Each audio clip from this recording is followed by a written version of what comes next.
Listen, I am so excited to be here. And those of you that know me and know the work that I've done for years know that I'm always about bringing more trans women into the conversation. So before I bring my word, I made sure that when I knew this march was happening, I turned to my sister. I was like, sister, are you going to the march? She was like, well, I'm really busy. I'm on TV talking to the Young Turks, and I'm talking to people and getting our word out there. I was like, yes, sister, please do that in the media. But we need your voice here at the Trans March because you are important. So I want to just lend a couple of my minutes, give away my time to my sister. Let's welcome her to the stage, Ashley Marie Preston.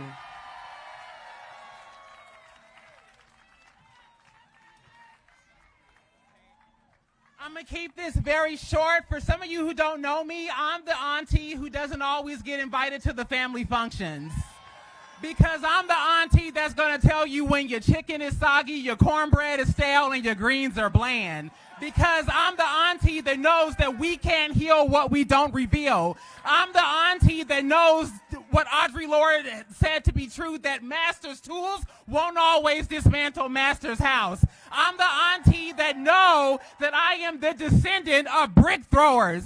Marsha P. Johnson and Sylvia Rivera have laid the foundation that many of us benefit from today. We need to put more respect on the people who don't have college degrees. We need to put respect on the people who are sex workers, who are in the trenches, who are showing up and they're putting their bodies and their health on the line. We need to take back our narrative. We are not victims. We are not statistics. We are not tragedies. We are waiting to thrive, and this is our best year yet because we aren't here simply to be visible. We are here to be victorious.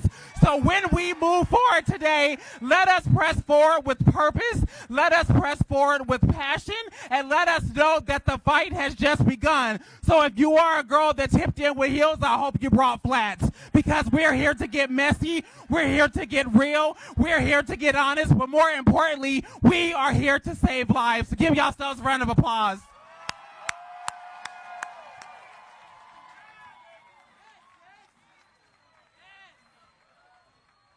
Listen, that's how you do it right there.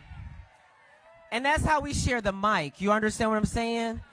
When you recognize a fire in your sisters and you know they got something to say and you know they're going to say it right and you know they're not going to care about respectability politics, pass the mic, sweetie, pass the mic. I want to thank you all for just inviting me here and for showing up. I have to tell you, as soon as I landed, my eyes were filled with tears, because I could not believe how beautiful everyone looked that came together. People come from far and wide to let people know that we are here to show up and show out. I know that this march has been trying to happen for a couple years now. And I want to stand here and apologize to you for not standing up sooner, for not coming here sooner, because people reached out to me and they were like, Angelica, we want to do this march a couple years ago. And I was like, listen, I don't want to be the lightning rod, because I know as soon as somebody says my name, there's going to be trauma. Some of us don't like each other. We don't like when this person is doing that. We don't like when this person is doing that. But I told myself, I said, regardless of what the situation is, I'm here to love on my community and support my community and show that I'm here. So I'm willing to do the work. I want to uplift our elders, those who know that there's a lot going on in our community, and I want our elders to come together and say, baby. Our elders to show our youth how to hold their power, how to wield their power, and not burn themselves up in the process. Because we need you here. We need to not be fighting each other. I'm talking about racial justice and trans justice, and we are fighting for trans justice, meanwhile fighting in our own black community. We are fighting our own black cis-het counterparts to understand that being black and being trans are not mutually exclusive. And so we find that we are having a fight in our own community. But it doesn't stop there, because many of you know that just within the LGBT community, Scratch that, just within the trans community. Scratch that, just within the trans people of color community. That we have got to heal. We have got to learn not to come from a place of trauma with each other. We have got to learn that when one girl succeeds, it's not a trickle-down effect. No, it don't automatically affect us. But we know that there's one more of us in the space that can do something. Yes, hold the people who we lift up into these spaces, hold us accountable. I welcome you to hold me accountable. Because those of you who have known me before American Horror Story, before Pose, before Claws, let me do my resume, before Transparent, before Doubt on CBS, I mean, you know, y'all knew I was doing workshops, leadership workshops with the National Trans LGBTQ company, with HRC, with all these companies, even when they weren't prioritizing us. I was there. And Chicago, oh, somebody threw out that one. When I worked at Chicago House in the Trans Life Center. I've always been here. And I've always also been a creative. And what I want all of us to understand is that I know you have dreams. And I know that our dreams didn't always include the battle.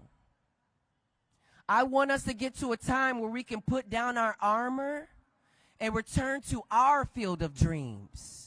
Because there are things that we were meant to do that aren't just about fighting. We have talent.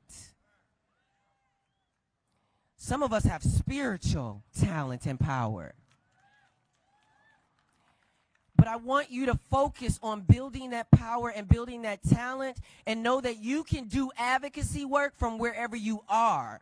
But that activism and advocacy, as many of us know, don't pay. It just don't. Maybe it does $10 to $12 an hour sometimes, right? But even those girls don't even have a lot of decision-making power because they're put into coordinator positions. They're not put into management or director-level positions. But we're in the building. And what I want us to do is learn how to do a strategy that is from the inside out. That we don't look at each other as enemies, but we know, okay, that girl's on the inside. I'm working on the outside, rattling the cage. But we are working together. And I want you to please understand, be willing to do the work. Being trans is not enough.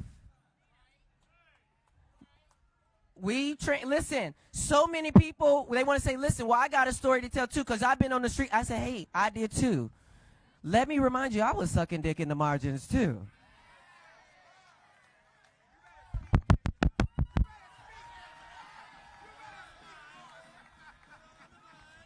Let me remind you, I was shaking my itty bitties on the website too. But instead of being exploited on these websites, I learned how to run the website. That's my vision with TransTech and with working with folks. Listen, we're underfunded. We are underfunded, so we do as much as we possibly can do. But please, let's not tear our sisters down that stand up to do something. Because we have to know they don't have the same funding as these other organizations have. These girls are doing the best that they can do with what they were given. Some of these girls are opening up their kitchens and their homes and feeding the girls, and that's all that they can do, but that's enough. Because somebody's willing to do something. And I just want to encourage you all to do something.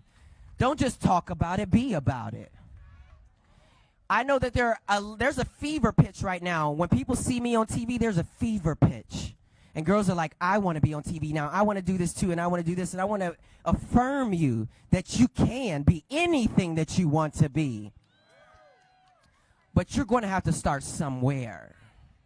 Okay? We all got to start somewhere. If you want to sing, baby, sing at that bar mitzvah. If you want to sing, baby, sing in that choir. Build that resume. And so that when you walk into a building and you walk into a position, you know that you're there for more than just being trans. Because you know that's what they're trying to do to us, to tokenize us. I've been there. But when you are more than trans, they cannot deny the power that you hold. So when you walk into an office position, please know how to type. Please know the minimum qualifications for the job. Because what we know is there are people within our community that do have the qualifications. Please let them do the work. If you ain't got it, girl, stand out the way. Move out the way. And in the meantime, get yourself somewhere where we can support and help you and build you up so that you do have the analysis to walk into that space. We want you walking into spaces prepared. We want you to conquer. We want us to win together. So today, I'm with Lynn Morrison. I want us to call a truce. If I've offended you, I want us to call a truce. To call a truce, Lynn Morrison. I felt you when you said that. Because when I set foot on here, all I could hear was, well, I don't deal with that bitch. And I don't deal with her. And I don't talk to her. Well, how do you expect that we are going to get free without talking to one another? We got to put our egos aside. Listen, we all been doing this work without pay, without recognition.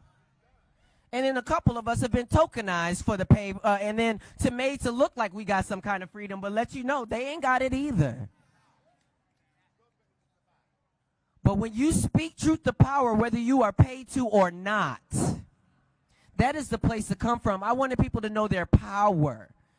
They cannot give it to you, and they cannot take it away. So I just want to say, TransTech is here for you. We are an organization that is only about the people. I, as CEO and founder, have still yet to take a salary, and I won't now because the girl got her other bag. I got the other bag. And still use that bag to fund the things of TransTech. I'm asking for your support, and what that looks like is that I know that every one of you has something to offer. Every one of you has something to teach. Every one of you can make space at your table. Create a table and make space for your brothers and sisters. Let's stand in solidarity with our trans brothers.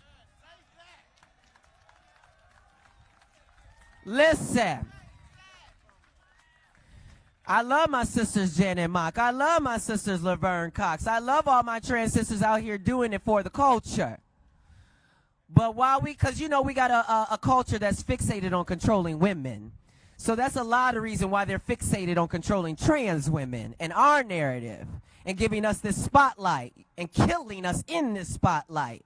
But while we hold this spotlight, let's make sure that we lift up everyone in this community because we are all being affected by this. And we can all find a way to stand up and support each other. Right? Amen. So I want you to repeat after me. I am here. I am here. Yes, ma'am.